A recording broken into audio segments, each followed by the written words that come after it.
Hello everyone, welcome back again to the same chapter which we had discussed to some extent, that was till rights and duties of a consumers. Okay, according to the Consumers Protection Act, the rights provided to the various consumers. Today we are going to see the act in detail.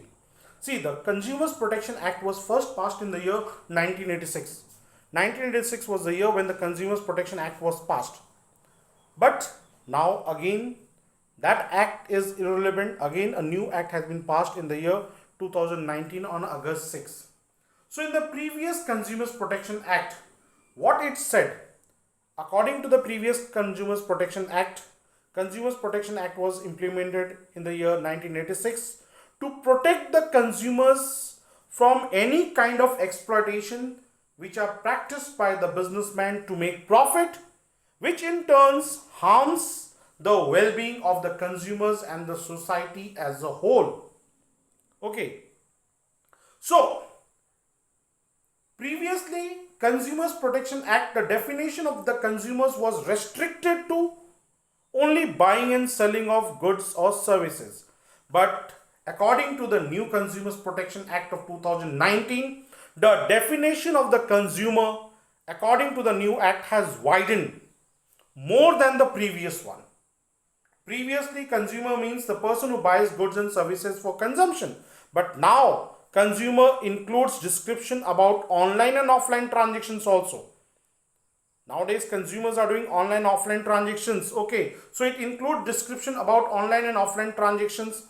Okay, tele shoppings, multi-level marketing and direct sellings. That means the scope of consumer, the definition in the scope of consumer in the definition has increased. So in a nutshell, e-commerce transactions has been brought under the purview of the new Consumers Protection Act of 2019. Okay, which was not there in the previous act. See, 1986 was the year when there was no such advancement in science and technology. There was no digitalization at that time. But now we are in an era of digitalization. Everything is digitalized. Okay. So taking into this consideration, the new Consumers Protection Act has been passed. Now, if you talk about the features of new Consumers Protection Act, see, in the previous Consumers Protection Act, there was a district forum. The word district forum has been renamed as district commission.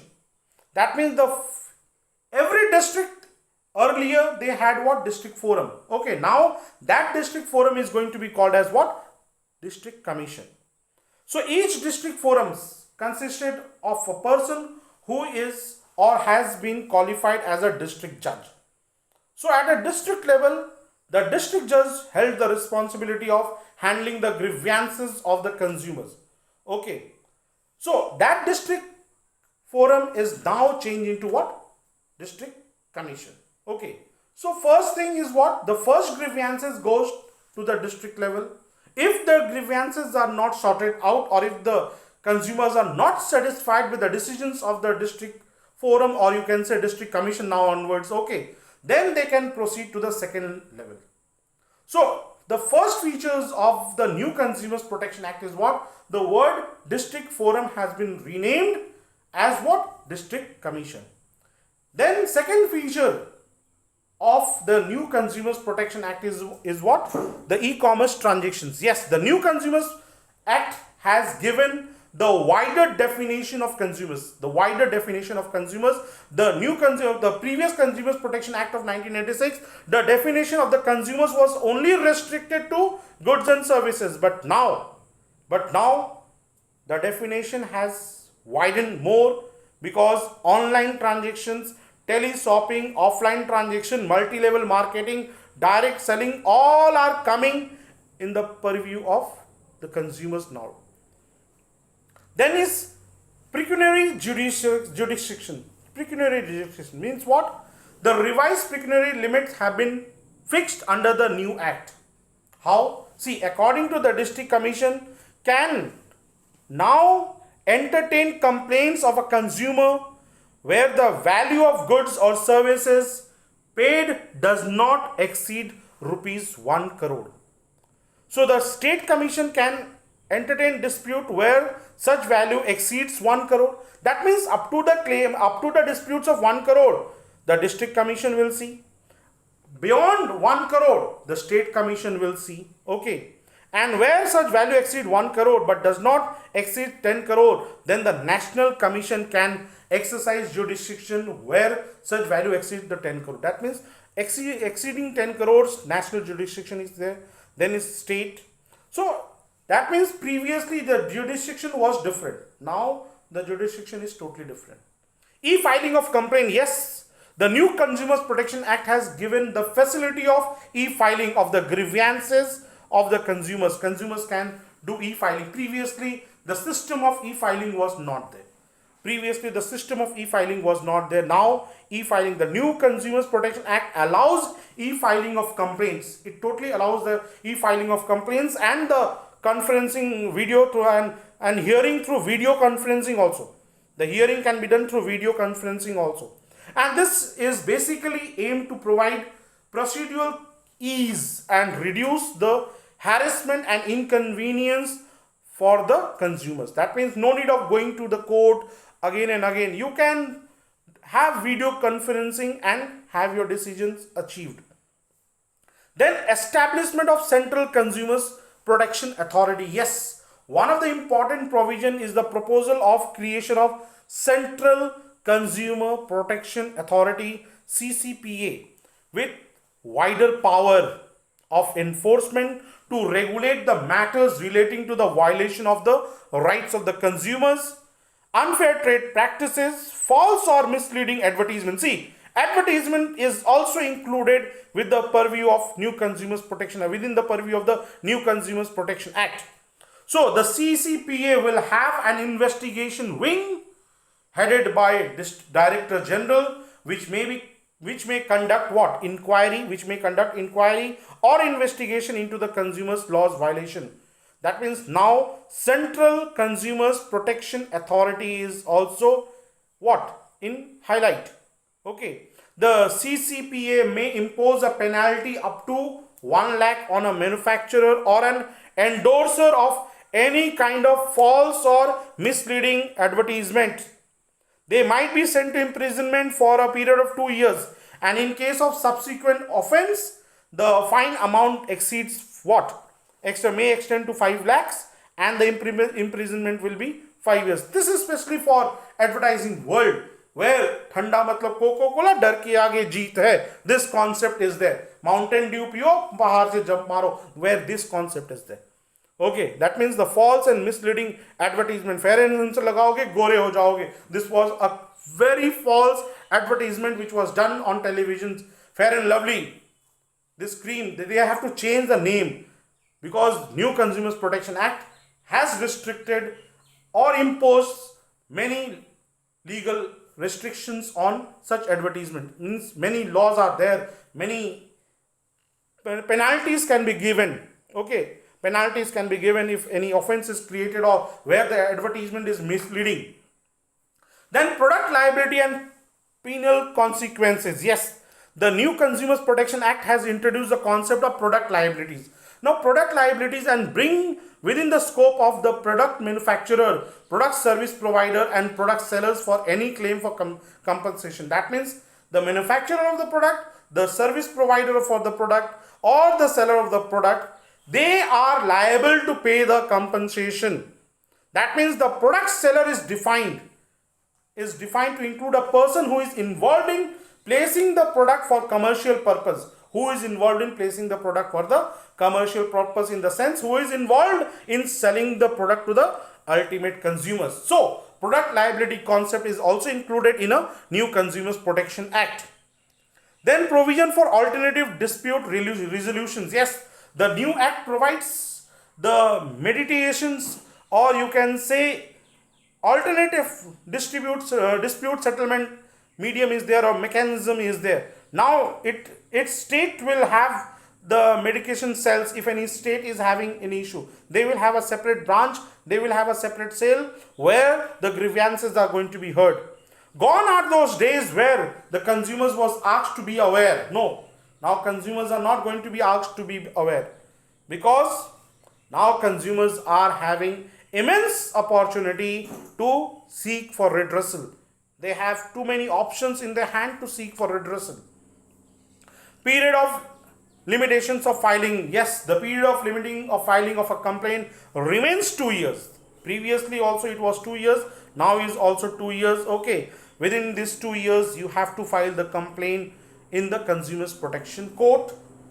May it be a district forum, may it be your state commission, or district forum is now being replaced as what? District commission. Okay, from district forum or district commission, you have to approach state commission. From state commission, it goes to national commission, and if the failure is there in the national commission within 30 days, you have to file complaint or file the case in the Supreme Court, and the final verdict will come from the Supreme Court of India.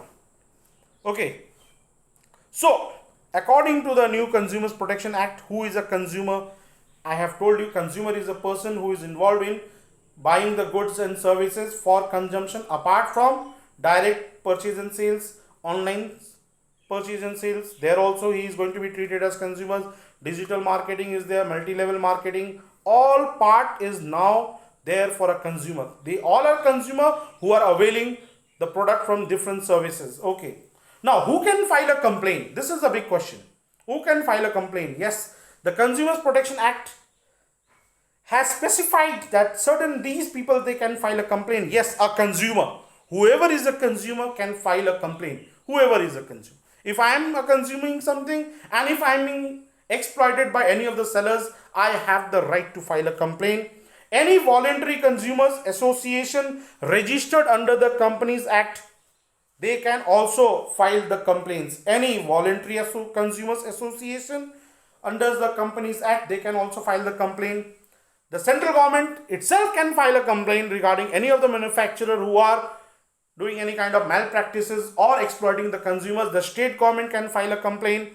Okay, a legal heir or representative of a deceased consumer. Yes, if a consumer after consumption of the product or service has met with an accident and or he has died, in that case the legal representative of the person can file the complaint. Now, complaint means what? What actually means complaint? Complaint means what? Complaint means any allegation in writing. Any allegation in writing, that becomes a complaint. Any allegation in writing, that becomes a complaint. So, complaint means any allegation in writing made by a complainant. Complainant is the person who is complaining, who is placing the complaint. Okay. So, that complaint for a consumer, according to the Consumers Protection Act, what is going to be considered as a complaint? An unfair trade practice or a restrictive trade practice has been adopted by any of the traders or the service providers. If they have done these things, if any of the service providers or if any of the seller has practiced any kind of unfair trade practices has been done, or unrestricted or restricted trade practices has been followed by any of the seller or service provider, in that case a consumer can file a complaint. The goods bought by him, that means the complainant, the consumer. Okay, the goods bought by him, by the complainant. If the complainant has bought the goods or agreed to be bought by him, suffer from one or more defect. That means if I am approaching any of the sellers to buy a product, okay, and I have promised to buy the product or I have bought the product, both the cases, okay, if the product is having one or more defect, I have the right to file the complaint. The service hired or availed of or agreed to be hired or availed of by him, that is by him is who? By the complainant, suffers from deficiency in any respect, in that case he can file a complaint. Okay, that case he can file a complaint. Goods which will be hazardous to life and safety when are being used, offered for sale to the complainant. That means the goods which are being sold are hazardous to health, okay, or dangerous to health. If those goods are sold, in that case the complaint can be filed by complainant. Okay, a trade or a service provider, as the case may be, has charged for the goods or for the service excess than the MRP or whatever the price was quoted. If he has charged more than that, the complainant has right to file the what? Complaint. So, remedies which are available. Yes, what are the remedies which are available under the Consumers Protection Act? A consumer can seek for the following remedy under the act. First, to return the complainant the price paid. Yes, he can ask that this price I have paid for the product, you have to pay it back. The first thing what the consumer can do. Secondly, to replace the defective product. If with a non-defective product, means what? If the product which has been delivered to the consumer is defective, is full of defect, in that case the consumer has the right, or he has the remedy of getting the product exchanged with a new one. If after proper testing the product proves to be defective, to remove the defect, it is the means consumers, one remedy is there, that he can ask for removing the defects or deficiency in the product or the services. To discontinue the unfair trade practices or restrictive trade practices, or not to repeat it again. If the consumers are saying, okay, this time you did, better you don't do the next time. That means not to repeat it again. To withdraw the sale of hazardous goods. Yes, one more remedy is available in the hands of consumers, that the consumers can ask the seller or the service provider that you better withdraw all the hazardous product from the market. This was there in the case of Maggi. Okay, when 1 or 2 years back there was a big problem with Maggi. All of a sudden all the stocks was withdrawn from the market. This happened with some of the automobile companies also, where the vehicle was not according to the standard. The company did the repairing and all, especially this new WagonR. If you have heard about these things about the new WagonR, and to provide the cost of the complaint. Yes, whatever the cost is involved, the consumers can ask the remedy for that. So this is all about Consumers Protection Act. This is all about the Consumers Protection Act. Now, customer and a consumer. Who is a customer? Who is a consumer? A customer may not be a consumer, but a consumer is always a customer. Consumer is the person who buy the goods or service just for the purpose of consumption. Whereas the customer is the person who buys the goods and service not only for consumption, he may buy it for resale also. Then he is a customer. With that goods, he is doing business. So customer and consumer, there is a huge difference. That is why it is not a Customer Protection Act. No, it's a Consumers Protection Act. It's a Consumers Protection Act. So this is all is there in this chapter. We had old Consumers Protection Act 1986. We had a new Consumers Protection Act of 2019. Okay. According to that, in the previous Consumers Protection Act, the restriction of consumers was still to product and services. But now, apart from the product and services, online marketing, digital marketing, direct marketing, multimedia shoppings, everything is included to define consumers. Okay. And one more changes is that the district forum has been replaced with what? District commission. So if you read the text, if you read the laws of the new Consumers Protection Act of 2019, you will get more and more clarity. Till then, thank you very much. Take care.